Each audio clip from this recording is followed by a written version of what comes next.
Ambience definitions are a way of efficiently sharing settings across similar areas. They enable you to maintain consistency and to make global changes across all areas at once without having to edit each specific instance.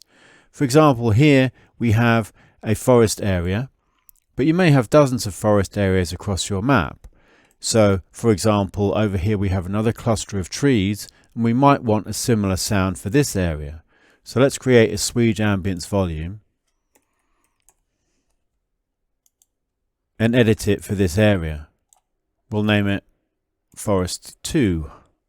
So we want to share the settings with the other forest, but rather than duplicate them all here, we can use an ambience definition and share those settings between the two areas.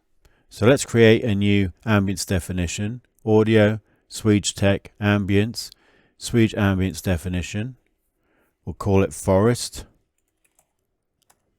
And I'm going to duplicate the settings from the original forest over here.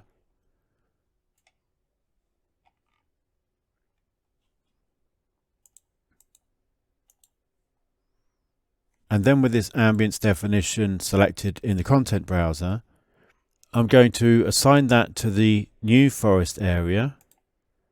And I'm also going to assign it to the old forest area. To do so, I need to turn off these local overrides.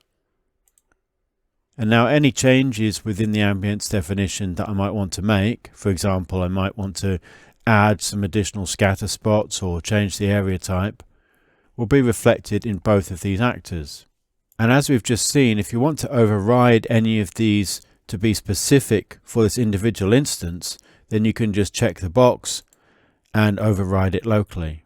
So if you have multiple sound areas of the same or similar type in your level, then using ambience definitions is probably the way to go.